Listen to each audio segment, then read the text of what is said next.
करीगुमा NRC सिना तौद्रिङै दा सेंसस तौखिबा ताराबा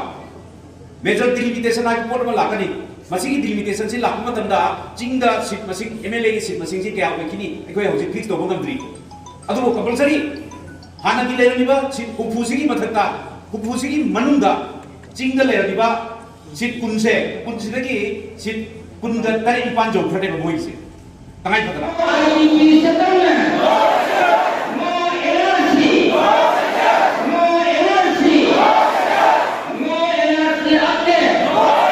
Madrasa Darul Ulumda NRC tawdringaida census tawba yaroi haiba kholau kaya laukre. Just and fair delimitation JFD na Manipur masapu namakta changsiliba no census no NRC gi khongjang adubu sugat poina ngasi lilong turelahan bida leba Madrasa Darul Ulumda yamrabu mahiroi sing uja sing amadi lekai gi machin chatpa miyoi singaloi nana program ma pangthoktuna NRC gi maramda khanna naina tuna slogan kaya slomina ki JFD gi passport ki kamu laga कोई मतलब देर में आने लाग मसी नौकम से दावे वासुनाम से क्या ताबो कुनो सुतामिन से हाई जना तौर बने तो बुक दोंजा तबा करले तगी जो सिलबन नंग किले कारण से प्रॉब्लम पर तो तो नंबर मरला मतलब वो एनआरसीसी करी नो खंद्री नेदा अखोई पांगन सिंगना आदि मणिपुर ले रिगो इस्लाम दर चली गो मेदे पांगन अखोइना एनआरसी सब से जानि नमते परंतु इंडिया की लो अदुबा एनआरसी की सीए न चिंतो के लो से को मतदा इंडिया की अखोई की मुसलमान सिंसे सिटीजन की राइट से पीदा नबकी तो अदुबा मणिपुर ददी अखोई की एनआरसी से तौदा अखोई की मणिपुर द लेरिबा मेदे पांगन हाइदना अखोई को आइडेंटिटी पीबी खबा अदुना सागैजा यावद लेरिबा अखोई दी एनआरसी तौर को मतदा अखोई द करी ओब्द किनिंगाई लेते हाइबसिमा याहान दबसी क्लियरली थंजरी अदुगा लोइना अतोप मपाकी असम दे एनआरसी तौर को मतदा अदु तौयदा तौय मदु असम की वादी अखोई मणिपुर की ओइददी मदु को करी मोंत लेरोय हाइबसे मोमांग द असेंबली द लोबिबा अदु बोवारे न ताक है सिद अदु तनतना अखोई नाइजनी से एनआरसी तौद्रिनेदा अखोई की सेंसस की निकोप थीबगी थबक से तौबो यारोय हाइबसिगी अचो मरमदी अते करितनते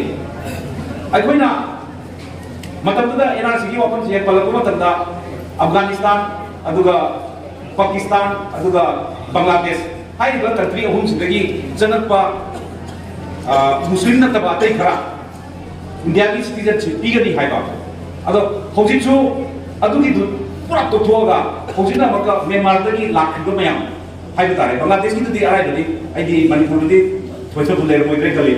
मरुइना म्यांमार दगी लाखिबा मयाम से मसीना चिंगाई से पुनः पुनः तारगा लेबनिना मणिपुर की डेमोग्राफी की मरमदा अखंगाई सिना हाइबी बगी मतुना अखोई की इम्बैलेंस तो ngамद्रबा अदुना मरमरगा अखोई की लबदबसिदा एनआरसी तौद्रिनेदा मिटोप नियाम चामयाम से खंदोक्त्रिनेदा मखोई से मयुदा हलहंद्रिनेदा लबदबसिदा अखोइना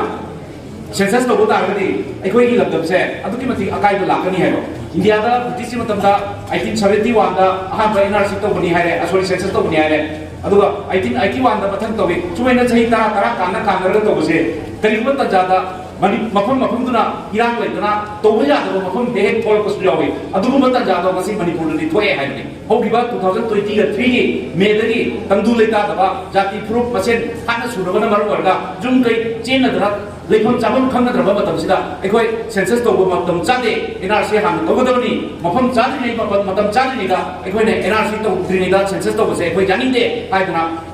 अखोई campaign for just and fair delimitation हाइबा JFD हाइबा समसमना सिना होगिबा मतम कयादगी लावरगा लाई होजिसु लावी सरकार सिना सिबोबा ताबिद्री अदुगो हंदक JFD ना अकन खोंगदरा चंसिलबदगी मणिपुर दगी अखोई MLA अदुगो ऑनरेबल चीफ मिनिस्टर द चिंबा ममांग लेबीरबा ऑनरेबल XCM न चिंबा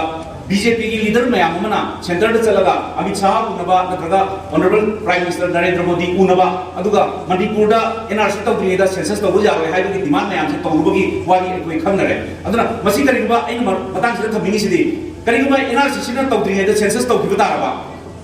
मेजर डिलिमिटेशन हाइ पोर्ट मा लाकनी मसी डिलिमिटेशन से लाक मतंदा चिंगदा सीट मसिंग MLA की सीट मसिंग से क्या होइखिनी अखोई हौजि फिक्स तौबो गमद्री अदुबो कंपलसरी हाना की लेरनिबा हुफुसिगी मथक्ता हुफुसिगी मनुंदा चिंगदा लेरनिबा सीट कुनसे कुनसिदगी सीट कुनगा तरे इपान जौखरने मोइसे तंगाई फतरा अदुना मणिपुर की मनुंदा तंपाकी सीट निफुसिगी मनुंदा तंपाकी सीट मसिंग से हंथरकनेबा हंथरको मतमददी अखोई की लिलों केंद्र से अखोई मणिपुर पांगन ताबा सुसोई सोइदना एमएलए अमा काबा याई का हाइबा लिलों केंद्र की पांगन की एमएलए की कोता दोन लेबसे मसी करीबन तक ज्यादा दिल्ली टेंशन से लाख तारनी मसाई की चिंग लेबा बिलाइस को काया अमिना मसिक दी हेगलामिना चिंग दे मसिक हेगल थरनी तंपाक मसिक की सुनेम धरग लाखनिना मसिक की मयाम से यंग को तंदर लिलों केंद्र दा अखोई की पांगन की कैंडिडेट अमा फोबो ओइरक्तब याबगी कंडीशन लाकदोरिबा मसिक की अकीबो मयाम से येंगा अखोइना एनआरसी तौद्रिङैदा सेंसस तौबो यारोय हाइदना अखोइ लिलों खतकी वारतेसे अखोइ एनी मणिपुर की तंपाकी मफम निफुसिदा आइदि केंद्र निफुसिदा सुमैना कुंथ्रागा निथोइ हुंदोइ खतनेबा लाकदोरिसे निफू लेरबदगी कुंथ्रा निथोइ खत कुंथ्रा हुंदोइ खत लाकतारगदि अखोइ कदाइ कदाइ adjust तौखिने अखोइ हाइबो ngamdeba aduna mi masing ki matungina masai ki census tauda piriba mi masing tu ki matungina kendra masing lebakadoribneba aduna kendra masing si sumaina mangda jabagi kendra memang lakadoreba kendra tani dipandi adu mangda doraba sumsoi soidana aduna sigi pochi laktarana bagi damta ahan da koi NRC to hanbiu aduga mitop mian cha singje khandok biu aduga mohoi se halan khaba matunda lamdam sida census tawragadi delimitation lak matamda koi mafam matam chana chana afaba pham da yengaga census ta piri report ki matungina delimitation tawbo yani haidu report to nem laise aduna koi na khanga dab se koi lom ke dar bongda mang ki la bagi aki bla ko banina tanja sida koi ne NRC to halawda bataragadi koi केंद्र से मांग की film ने आई नाम चिन्ह चिन्ह है तसे नहीं कोई ज्ञान तामी न दब जाते मुमांग दे कोई ना किधर वारो लोगो ज्ञान तामी दब ले रहा सो आई कोई होती JFT न चंसी लगली बा खोमचन छिदा आई कोई जॉक्सिल लगा आई कोई केंद्र से कन्नन बा मणिपुर की केंद्र हुबुसे पुनः कन्नन की दमता तंपाक केंद्र निपुसे कन्नन की दमता आई कोई पुनः वन मिनरगा NRC तवनसी आई बसी आई कोई सिद्ध खची कतने कोई ना नियम से बरवइना थमजनी की वफम से गरी की नोइदा आई कोई ना चितनते NRC की मतंग से चंसी लगो खोमचनदा आई कोई होती इनुमरेटर में आपमा सुपरवाइजर में आपमा थार ट्रेनिंग तो बखोर पर तवी मसी की ट्रेनिंग तो बसे कोई थिंगी JFD न थिंगदर को तो लाई होगी पौधा तो बंग गमते तबाकी मफम दा जिंगी नगान ताव मफम दसु मसी कोई तौदे अदुबो ओनली द कुकी चिनाउ चिंहाय तारे कुकी अरी बले बिनब जाबा कोई तम मणिपुरी ओइना ले बिनब जाबा कुकी सु मैम ले बिबनिना कुकी सिंगदुनदी NRC तौब तौदबा सेंसस तो हनगदबनी अखोई दी सीट मसी हेगलकदबनी हाइबगी टाइपता मखोय अदुम लेथोखरे सिन मारम मरगा मखोय गिदुना मखोय गी ओइदरसो अखोय गी डेमोग्राफिक त कायरक प लेबनिना मसी अखोय जानिंग दे हाइबसे मसी अखोय मतम जान लावरगा JFT न चंसी लगलिबो खोमजन सिद छगत पोइना अखोय न जुमथोम दा NRC लापदा NRC की सॉरी डिलिमिटेशन नत्रगा सेंसस की लापदा नो सेंसस नो NRC हाइबगी अखोय न ngasi लावइबा no NRC no census line इसे मसी फलांदा थोगादा थेलगा नपगा अखोय सेंसस की लाकदरबा इनुमरेटर नत्रगा सुपरवाइजर मैम तो अब कोई सपोर्ट तौरोइसी हाइबसिनेबा